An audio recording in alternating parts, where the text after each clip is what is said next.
Hello, viewers. We are Tarnished Bronze, and my co-host here is Patrick, and I'm Matt, and we are going to take you through the Justice League of America annual number one from 1983. And this cover is by Hogarth or Hoberg, right? Hoberg, Hoberg.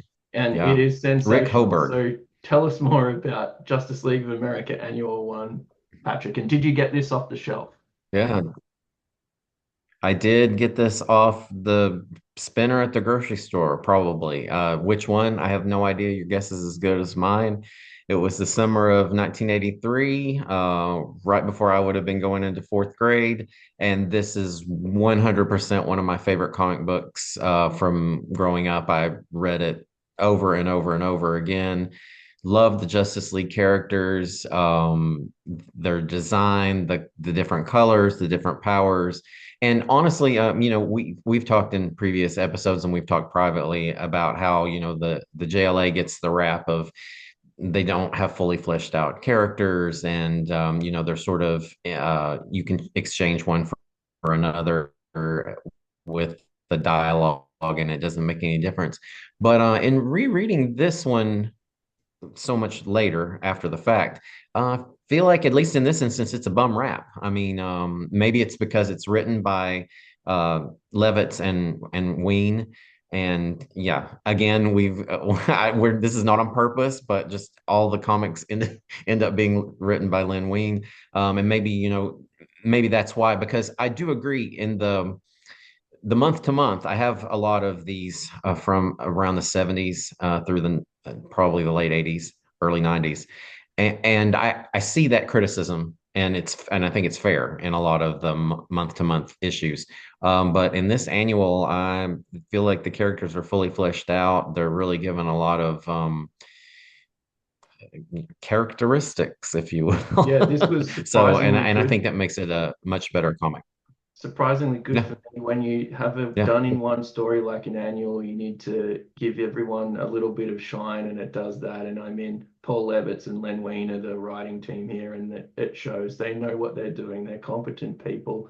The cover has everything that a 12-year-old would want on it. It's got superheroes, it's got tentacle porn, which probably won't be a thing for another 30 years. But you were an early adopter, There you Patrick, of go. the Each one of the threats is different. I mean, maybe a little similarity with some of them, but you've got the Dolly-esque clock hands, the smoke creature arms, the tentacle chessboard. porn. Dr. Destiny is looming in the background, and then you've got your Kirby Crackle that has taken over the rest of the background. I remember loving the way the word annual is sort of made up of the negative space of the background. I mean, it's Rick Hoberg. I need to go back and see what comics I have of his. I'm not that familiar as you are with artist works and Um, knowing their oeuvres. So, But so Patrick, full disclosure, this is my first Hoberg issue, and I'm gonna try and find more, even if they're silly Doom Patrol issues from the Silver Age. I'm down for this. This is a real revelation for me. And we've talked about the other creators here before, so we won't belabor those points. But is this your first issue of JLA? I don't think so. I'd be hard pressed to figure out what it was, but because it's a standalone, it feels like of that time. So Do you it know what I lived mean? long in the memory because my Yes. first issue of Justice League was the Justice League International Annual Mhm. 4. And so if you get a bum rap about Justice League being cardboard cutouts, then Justice League International definitely is not that. We will get into future spoilers we'll be doing a fair amount of Keith Giffen on this channel, like him or loathe him. But JLI Annual 4 is one of my favorite issues. And full disclosure, we might also be doing some G Naught and Scarlet Skier episodes in the future. And if I have to do that as a solo project, No, that no, is the no. hill I am willing to die on, Patrick. But But I mean, I'd leave the JLI to you solo too. I mean, that's that's kind of around the time when I was like, okay, this is getting too ridiculous for me. I think I made it 10 issues in, but I was aging out too. So see, that's the beautiful thing there's a about lot going Tarnished on. Bronze. Two people with big opinions who, nonetheless, we come together and make this happen for both us, which is fun, and for, hopefully for you, which is fun too. So we have very different exposures to the Justice League. Um, what is going on here with Skeletor, Patrick? Like, this is just Do you what's going think on? he has to surely Dr. Destiny predates Skeletor? And I'm wondering if he was an inspiration. But yeah, well, the story opens with the members of the Justice League, a subgroup, fighting these monstrous megaliths, as they're called. And while Elongated Man is fighting he's unable to prevent it from smashing the hull of the satellite headquarters, and all of the characters are sucked into space, presumably to their death. But Ralph wakes up in a sweat at home and realizes that he's just having another bad dream. And we also are learning that he has a bit of an inferiority complex. He doesn't think that he's powerful enough um, to be a member of the Justice League. He feels a little bit underpowered. I mean, he is on the same team as Green Arrow and Batman, who don't even really have powers. So, but Elongated Man is often used as comic relief, and his other sort of skill is that he's supposedly a good detective, right? So I think he also feels shuffled into the background when Batman's around because, he's not the Dark Knight detective. He's just the stretchy, elongated detective. So yeah, so he's dealing with these feelings of inferiority. This is a common comic book trope that we see in teen comics. I love teen comics; those have always been my favorite. And you generally will have one of these stories every couple of years of maybe the teammate who feels like he's or she is the weak link, and then dealing with the fact that no, we're all members of the team. You're not the weak link, but maybe you are. Not to be confused with our Avengers long-running saga with Dr. Druid, but it is a pretty common thing to have doubts. Although here I feel I He didn't. identify with it. It Here I was feel like yeah, it was Captain Marvel had all the doubts. yeah, so I couldn't identify with Captain Marvel having similar feelings, but here I feel that Ralph Dibny is the viewpoint character. I this is, I quite like this. He's very grounded. He's a married man and so on, or you know, which is not necessarily easy if you're 10 getting into comics, but nonetheless, I think he's a very good viewpoint character. And he does have a nice shtick with his powers that you actually see the power very easily. He doesn't need to verbalize what he's doing. So I think that's pretty clever on behalf of the writers to kind of use him as the gateway. So this is Dr. Destiny. This is his magnum opus, Patrick, or is this just one of many It's adventures? funny. I feel like you should know this from my notes, but now I'm realizing that I didn't do the research on Dr. Destiny. So I think he has been around. I do not think this is his introduction. I feel like the characters are familiar with him, but I don't know. It is my introduction to Dr. Destiny in terms of comic books. So, but I have a feeling that he's probably been around. I probably should have looked that up. So, so Maybe we how did can he get his sub that powers, in. Patrick? Say it again. How did he get his powers? Why does he look Yeah. gaunt? So Dr. Destiny has been reduced to a skeletal husk because he can sleep, but he can't dream. And so, because he can't dream, he's withered away to the Skeletor nothingness that you see before you. And he's doing experiments on people to see if he keeps them from dreaming, will the same thing happen to him? Because he doesn't want to be a skeletal husk. It's really hard to meet girls.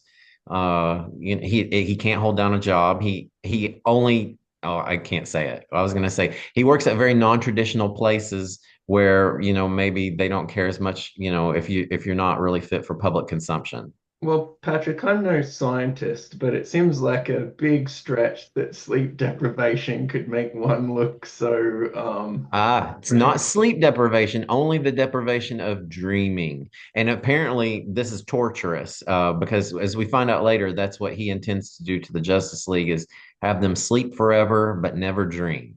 yeah. So He's he's I'll a take the bit sleep with or without the dreams at this point. When you get a certain age, you'll just take what you can get. okay, he's a bit miserable. I hope there's some other background into this And as we get dream older, it's harder concept. to lose weight. So skeletal husk it looks better and better the more decades pass. Okay. I mean, I Yeah, have to say. I've been told that for many people it's a quest of whether you want your bum to look big or your face to look thin. And they're It's the that's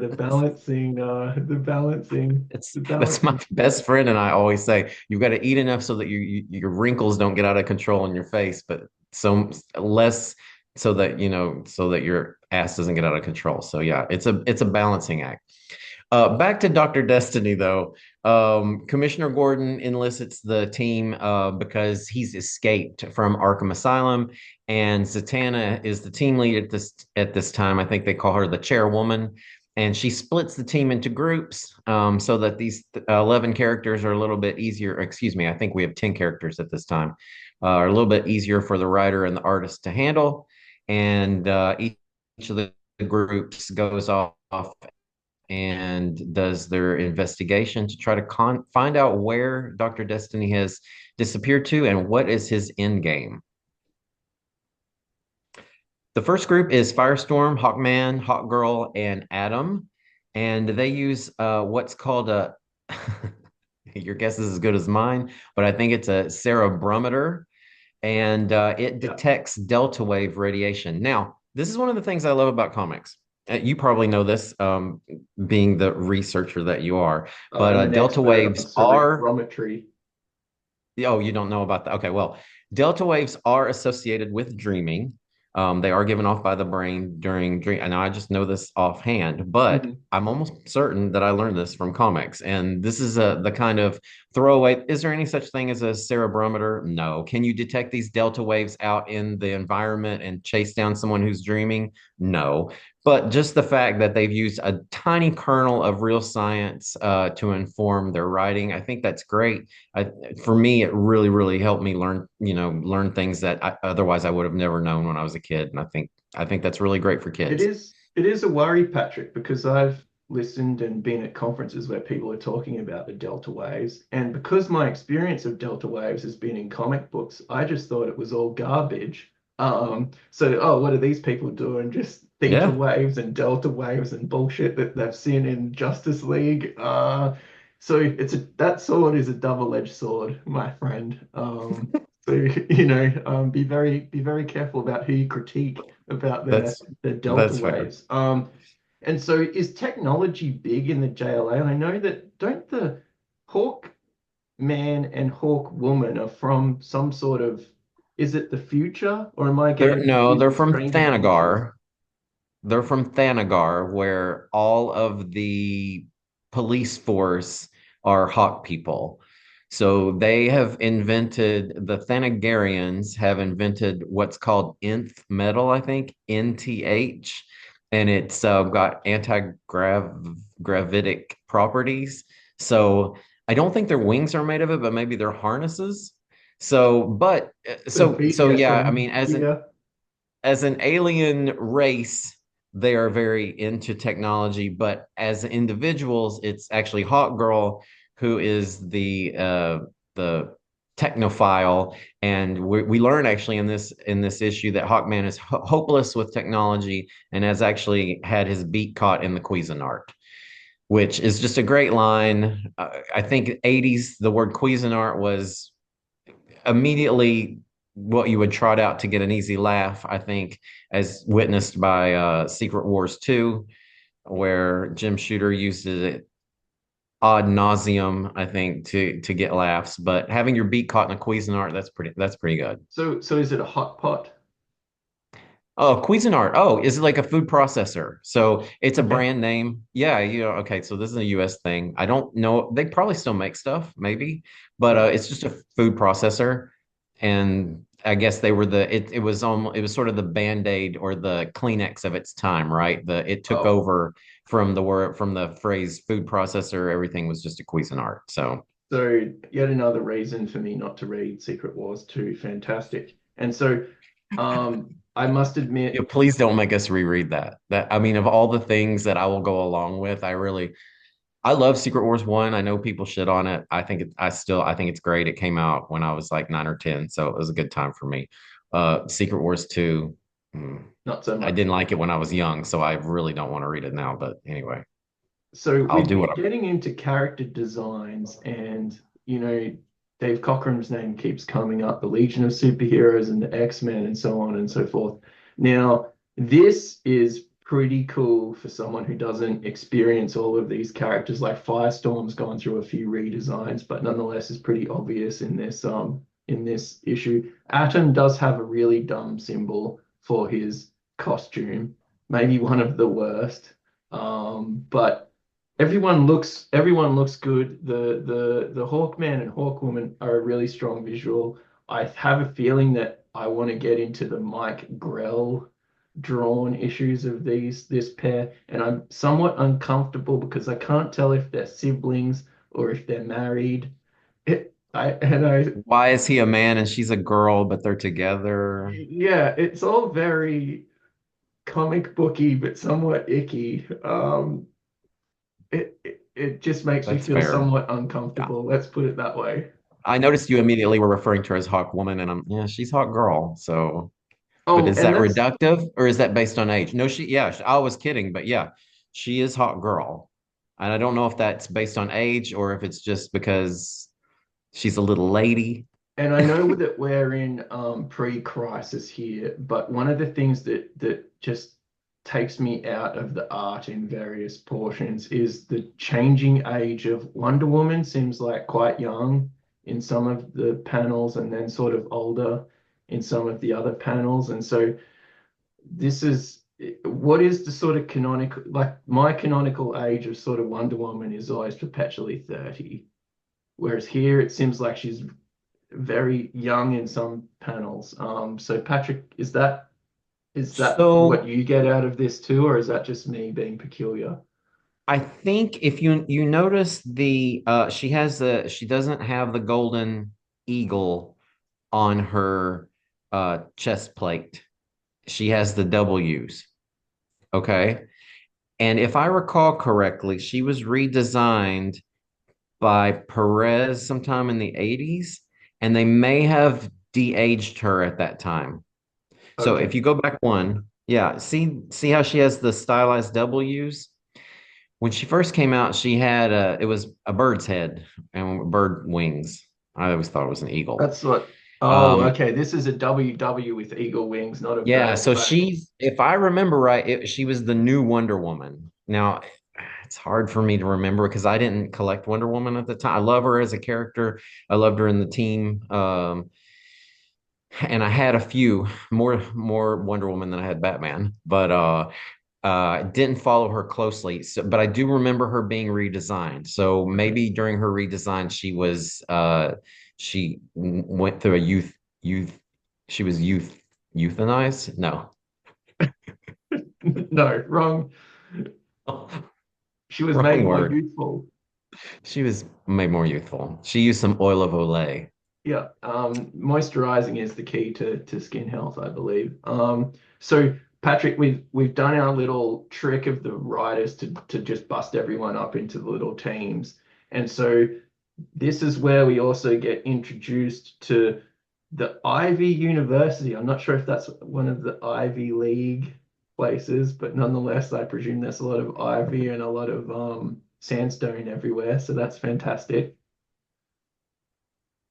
Does that bug you about DC as much as it does me? I hate Central City and Keystone City and Coast City. I never, even when I was a kid, I didn't like that. I don't know. I don't like it. Sorry for people who love that, but I was never a fan of that. So Ivy Post all your University hate in goes the in with that because I comments. think Post all of your hate in the comments that you have for Patrick. We'd love to hear whether you love Gotham City and Central City and Emerald City and Metropolis. Yeah. Emerald City. Please do not dox me. But Ivy, because I think Ivy University is in Ivy Town. I don't even think it's a city. I think it's Ivy Town, maybe. That's where Adam is based. I think so. It's Ivy something he's from. So yeah, anyway, Ivy University. They have a great dream studies program. I do know that much. Thank you. And so that's where the trail leads. The Delta Wave Trail, Hawkman shirtless, wearing a harness. He's got his young girlfriend with him, and they jet off to Ivy Matching University. outfits. Yeah, exactly. Good call. They take Adam and Firestorm with them, go to Ivy University, and they're confronted by teenager dreams. So there are these teens. Katy I think they're Perry. referred to as teens. I'm sorry. Katy Perry. Yeah, exactly. Teenage dreams, but not those. There are no gay sharks. This is in this case, football players and I think maybe I don't know, is there a naughty teacher or something? I don't know. Whatever teens dream of, it's been a long time. And Dr. Destiny uses his Materio Opticon, say that 5 times quickly, to make the teen dreams come alive and attack the Justice League subgroup. Of course, they quickly dispatch of them, and during the battle, I couldn't help but notice that Firestorm throws a stray Laverne and Shirley's way, talking about how it's worse than an episode of Laverne and Shirley. And so I don't think that was necessary, but now we know for sure that Levitz or Wein, one of them did not appreciate that classic American sitcom you may have never even seen. Never heard of it, never seen it. It was lost on me. Yeah, You've never heard of Laverne and Shirley. yeah. What an uncultured How dog. about Happy Days? I'm aware How about Happy Happy Days Days? exists. Okay. So Laverne and Shirley was a spin-off of Happy Days, and it was one of my favorite shows when I was a kid. So again, you can ridicule me for that in the comments as well. They dispatched the dreams, but they're no closer to finding Dr. Destiny than they were before. This is sort of we're just treading water, with the different groups so that we can get introduced to them, so that as kids we can go play and pretend like we're Hot Girl in the backyard after we're finished, reading the comic. I mean, that's really what this is all about, right? It's planting seeds in the kids' imaginations, so that they're hooked on the comics. They want to read more, but also so they can use these ideas and these schematics in their own imagination with their friends to go play in the backyard. I mean, this is what it was. That's what was going on in the 80s, at least. Nowadays, it's a different environment. The second group, Aquaman, Black Canary, and Green Arrow. And in a bit of foreshadowing for something that we'll be talking about later, Aquaman has completely taken control of this group and he's sort of calling the shots. Now, it does make sense, right? He's the former or current king of Atlantis. I'm not really sure where they stand politically at this point. But they're in Washington Square in New York. And again, Dr. Destiny has been watching them and he sends dream creatures after them. This time, the inspiration for the dream creatures is the artists' work that are at the art fair that they're looking for the missing artists. So we have this art fair in Washington Square. The artists are missing, and their work is coming to life and fighting the JLA. But of course, the JLA route them as well. And again, we're no farther along in the story of finding Dr. We're Destiny. doing all of these role-playing game side quests, and we're never getting to the big bad. Um, Or do we call this grinding at this point? I think so, yeah. Yeah. Got to get your XPs so then you can up your levels and fight the next adventure. The next group to futilely search for Dr. Destiny is Wonder Woman, Flash, and surprise guest John Stewart, who has replaced Hal Jordan as the Earth's Green Lantern. And so John uses his power ring to lead the team to Dr. Destiny's lair. Um, but before they can catch him, Dr. Destiny this time uses Wonder Woman's dreams against them, creates dream versions of Dr. Light, Amazo, and the Tornado Tyrant. And although the team is able to defeat these dream creatures relatively easily, Dr. Destiny again escapes capture. So, side note, are you a fan of Dr. Light or not?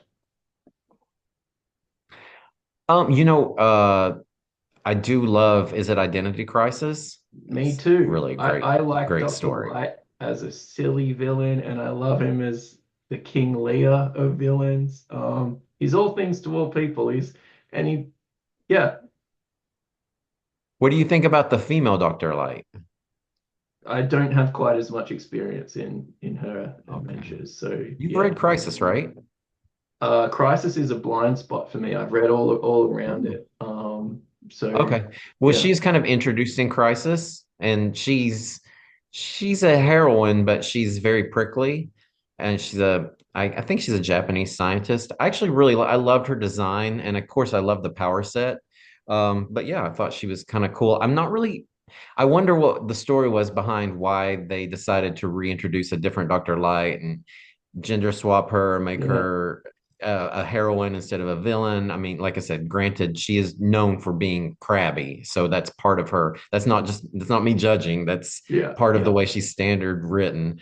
Uh, but really loved her. She's got a really cool outfit, and she's very heavily featured in Crisis. So maybe you should read Crisis. But yeah, I love my only One, experience with Dr. Light really is from Identity Crisis. I don't really know him as the joke. I don't know if I have any comics of him. I was aware that that was the case, but I don't think I have any comics of him being sort of an inept villain like All he right. Well, was. maybe Tarnished Bronze will go on a side quest of all of these Dr. Light issues that I'm familiar with that have Dr. Light as the comic relief. So, questions, comments, and suggestions in the box below. And yeah, back to the main story, Patrick. So we have the final group of JLA members, Red Tornado, Zatanna, and the Elongated Man. They've stayed back at the satellite, and Zatanna's been trying to locate Dr. Destiny using her magic. Just side note, I just always have loved Red Tornado. I don't, there's something about that character, the way he's designed. I love the look. I love the colors. I love doesn't he have the pirate boots also, which for whatever reason, I don't own any pirate boots, but maybe Christmas gift idea. But anyway, she transports them to the dream dimension where she's located him, and they have a quick skirmish. But they quickly dispatch of their foes, and they summon the entire team, and we have this great splash page of the entire team racing across the dream dimension landscape towards the Dream Dome, because as with Batman comic books, everything is dream coded. So we've got the dream dimension, we're going to the Dream Dome, and generally, this realm is ruled by Sandman, but we find out just through words that it's been co-opted by Dr. Destiny. Because he's in control of the dream dimension, he's able to summon all these nightmarish characters, and we have this excellent battle scene that we see on the screen now. Uh, and there are a few things that I absolutely love about this. There are 9 dream characters that are sort of introduced by Dr. Destiny with a wave of his hand. And instead of just filling the page, Hoberg has actually used those characters in the subsequent panels. I love that because too often I think sometimes writers, and it's probably time delay. If we're doing things like dream creatures, we might just fill the page with just random things, and then the subsequent panels might not necessarily relate back to that. But in this case, each one of the ones that we see in the one panel are then used in later panels to fight different JLA members, which I just think is great. And also that all of these characters, pretty much the dream characters, relate back to the cover, which Yeah. again, if anybody's ever seen any of our videos, that's something that's really important to me when I was a kid. Still really appreciate it when people make the effort to have the cover reflect at least somewhat what is happening inside the issue. So that's Patrick is a I think that's stickler great. for truth in advertising. Patrick, Exactly. you're a stickler. So, and I do there's a lot of design in this. There's a lot of continuity within the issue that makes sense. That's not a not trivial thing to sort of accomplish for this team here. And So, all the dream creatures are so different and they're exhibiting different powers and different challenges for the JLA. I mean, we have a little flying robot and then a three-eyed lizard creature. So, more tentacle porn, more smoke man arms. I mean, they've really used a lot of imagination and here. just for the hassle, I could understand you saving some of these designs for another Dream Dimension issue that might come 3 years down the pike in your career. But here, Hoberg is doing different dream monsters. He wouldn't have to, but here Huh. he's like really stretching himself. I thought so. I really appreciated it. And it's what makes this comic one of my favorites, honestly. Um, the JLA doesn't really work as a team. They kind of dispatch their dream creatures and one by one and kind of try to approach Dr. Destiny. But as each one gets close to him, he uses the Sandman's sleeping sand to put them to sleep. But only elongated man is able to avoid being put to sleep long enough to press a button that releases Sandman back into the real world because he's been captured by Dr. Destiny and he appears in the real world, as you can see here.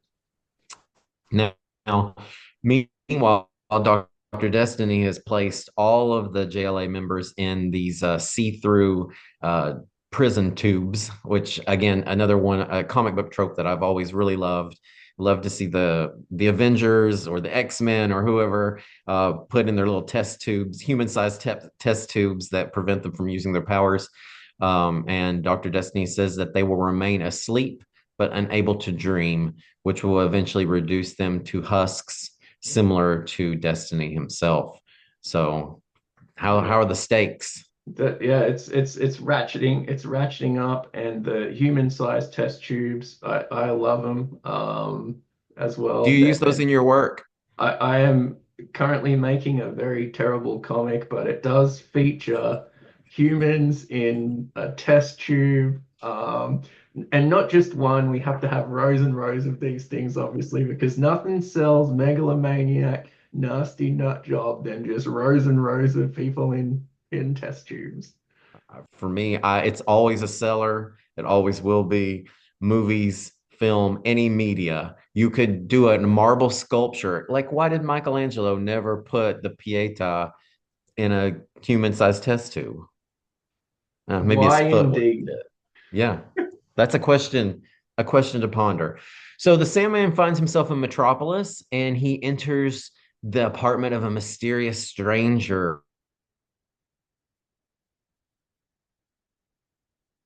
As he's trying to wake the stranger up, Dr. Destiny, sends one of his evil creatures just to try to stop him. A lamp breaks, and we discover that the mysterious person is who's been missing from this tale. It's Clark Kent. It's Superman. He's right there on the cover, but we haven't even seen him. He wasn't in any of the groups. He's the mysterious Fooled you, stranger, Patrick. huh? They fooled us. These, I'd forgotten about him. me too. He's on the cover. Yeah, yeah. He's fighting the tentacles. I mean, how could we have forgot? And I think honestly, it makes it even more cool that the things on the cover are included in the article. Now, I don't know if the dolly clock with the grasping hands is in the, but it doesn't have to be perfect. I best case scenario. I can give that as an allusion to destiny, you know. There you go. So anyway, Superman travels back to the dream dimension with Sandman. Um, he plans to rescue the Justice League, and while he's battling several of Dr. Destiny's dream creatures, he realizes that the team has actually escaped without his help. They didn't need Superman to fly in and save the day. In fact, it was Elongated Man, what a shocker, who saved the day. He came up with the idea to have Green Lantern, Firestorm, and Zatanna use their powers on Wonder Woman's human-sized test tube, weakening it enough for her to break free, and then she freed the rest of them. Now, when Dr. Destiny is confronted by the freed JLA, he faints from shock, which is really weak. I mean, that's Dr. Light level weak based on what you're saying. Yeah, Is no, he folds like a house of cards, old Dr. Destiny, doesn't Yeah. he? Or, He looks like he doesn't eat very well, so maybe he was tired. yeah, So so he's sleep deprived, dream deprived, hypoglycemic. He's got all the issues.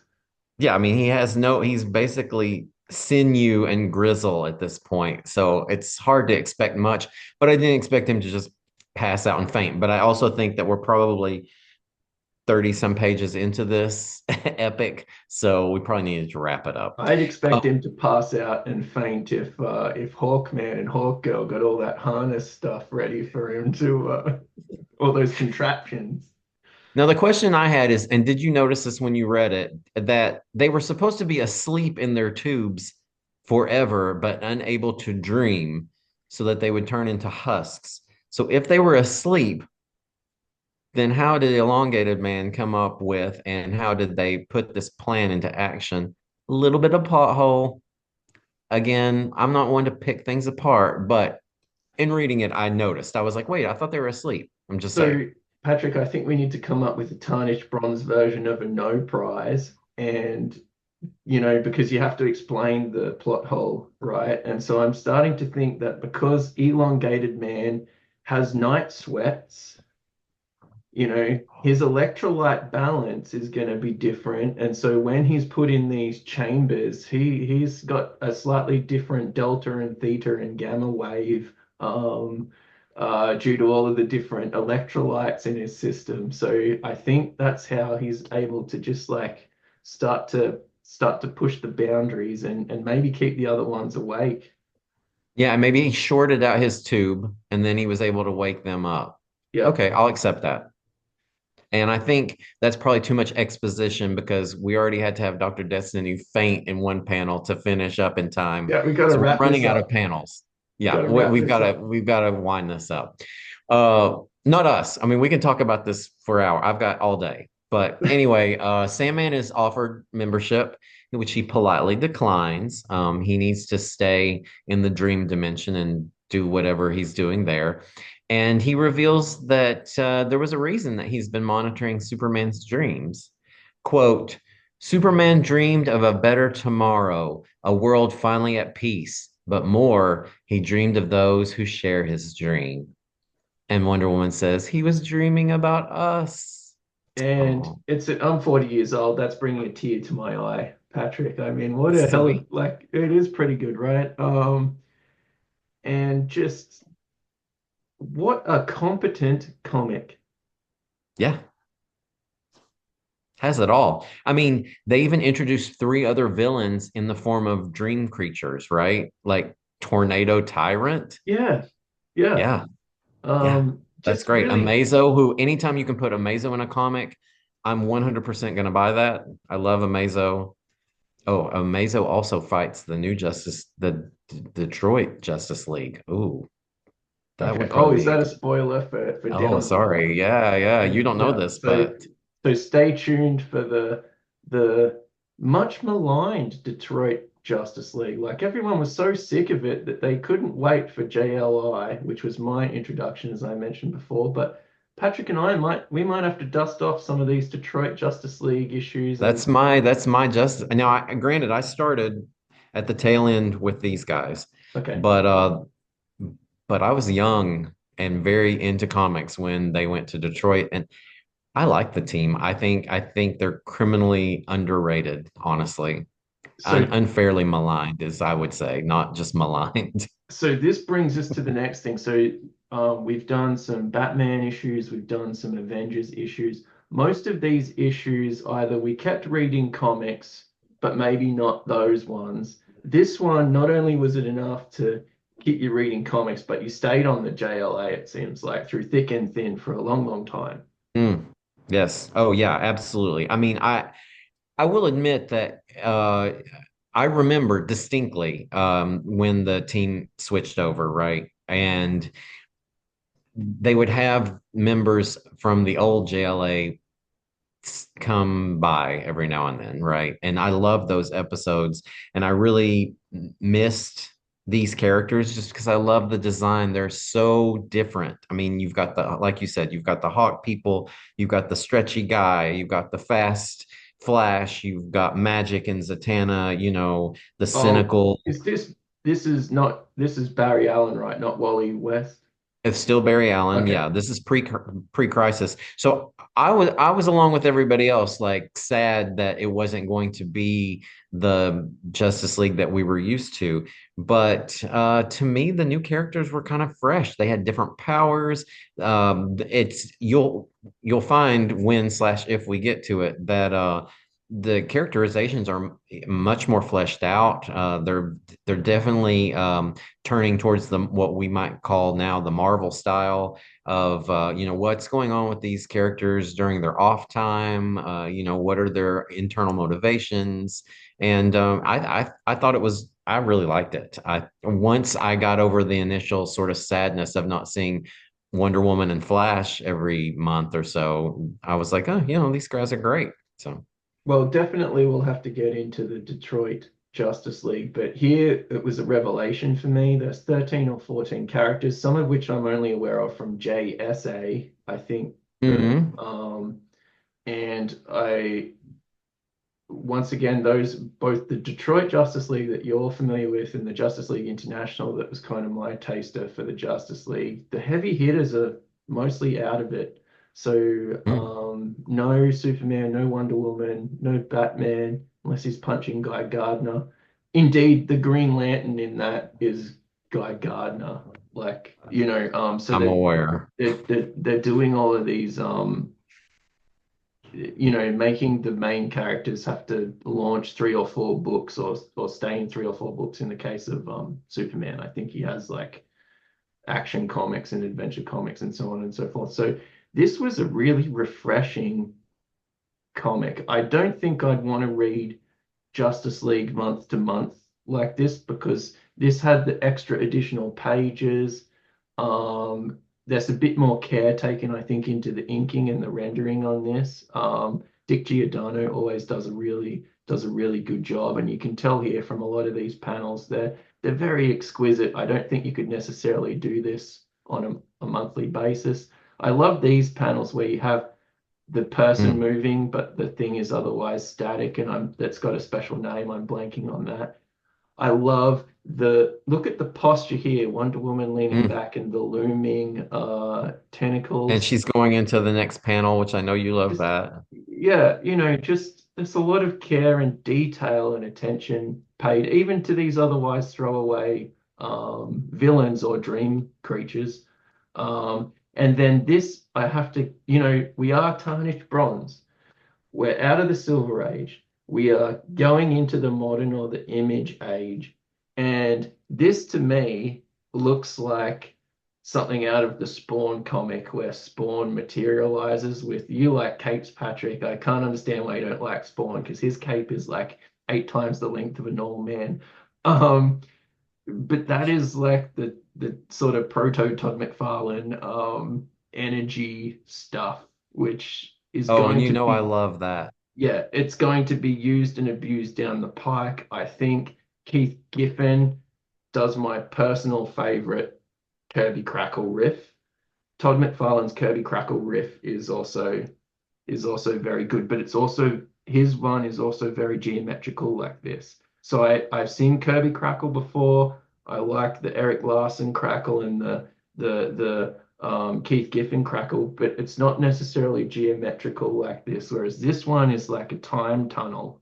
And I just thought I'd flag that for this channel because we're in this sort of bizarre period where comics are both ancient and modern all at once. So there's some stuff that people are saying, "Oh, I'm going to use this down the pike," but not in a way that the classicists would necessarily think of. And I think this is just a great great picture. Who needs feet when you're jumping through a You think he time you think he tunnel was into this cheating? gritty alleyway? So the alleyway is straight out of Ninja Turtles. This thing is like, but so I think I digress a little bit, Patrick, but I did love this episode. We got four side quests, four little mini JLA sub adventures.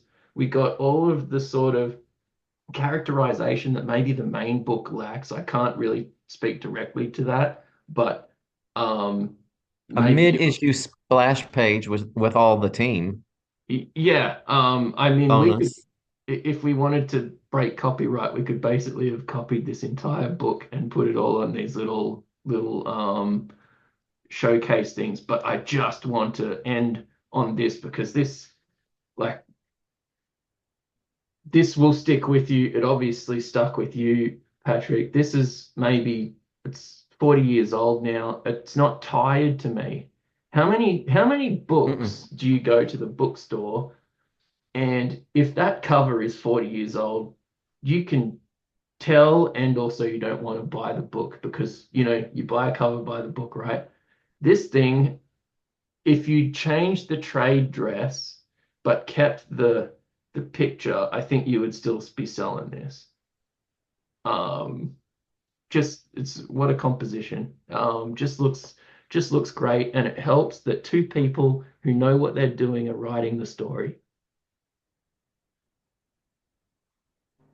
I wonder if do covers sell comics these days, except for people who, are speculating and buying 12 covers of the same issue. I don't know. Like I'm not really around Oh no, I just covers kids sell and I books just in don't general. So I'm thinking that this is a I if don't they know if if you had an omnibus with this as the cover, like this oh yeah, is no, I meant comic books. yeah. Oh, Um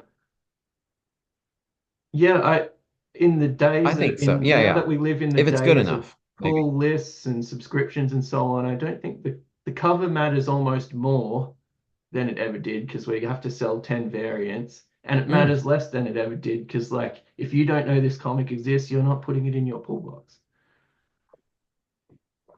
It doesn't matter what yeah.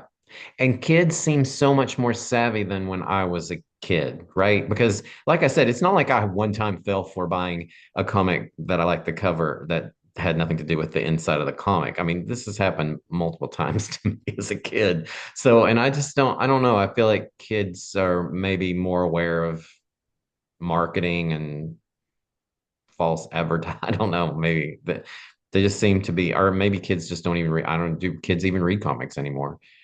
I try to, Apparently they do, try to and force it's other not people's protocol. kids to have the interests that I have. So I will often gift comics, and I'm like, sorry, I'm trying to manipulate your child into liking something that I like, but that's the way it goes. So I don't know. You were saying, sorry. No, I think all reading is good reading, and I think it is great that we can end on something that is just like both of us, I think, rereading this was surprised at how good it was. Me reading it Absolutely. for the first time was surprised at how good it was. Knowing the backstory of this is not to last long because apparently this is not selling, but you wouldn't know it from the craft and effort put into this. And so I just like to encourage everyone to maybe go into a dollar bin and find something that they like the look of the cover, find something that they want to read. There is no point, you know, delving into things that you already know are good. Branch out a little bit. Maybe try one of these Justice Leagues. Maybe try one of the Detroit Justice Leagues. If you've never heard of it before, it does have some cool sounding characters, which are maybe less appreciated at the time because they weren't Batman and Superman than maybe what they are now. And I think Exactly. we're getting that. So thanks again for listening. Patrick and I will be back in the future with more episodes of Tarnished Bronze and like and comment if you enjoy this content, and we will see you next time.